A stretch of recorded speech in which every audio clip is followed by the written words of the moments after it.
Kala itu Inul dicibir lantaran bernyanyi sambil mempopulerkan goyang ngebor. Tidak tanggung-tanggung, Inul Daratista juga dituding sebagai perusak moral bangsa Indonesia karena goyangannya dinilai tidak bagus. Saat itu, Inul Daratista baru merintis karirnya di hiburan tetapi disemprot oleh Rhoma Irama. Kini 18 tahun sudah berlalu, Inul Daratista mengaku telah membalaskan dendamnya kepada Rhoma Irama dengan cara tak biasa. Akibatnya, hubungan keduanya pun memanas. Di saat itulah, Inul mengeluarkan sumpah serapahnya yang kini jadi kenyataan.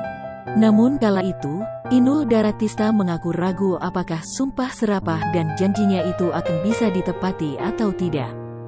Namun kini telah terbukti jika sumpah serapah serta janji Inul Daratista telah jadi kenyataan.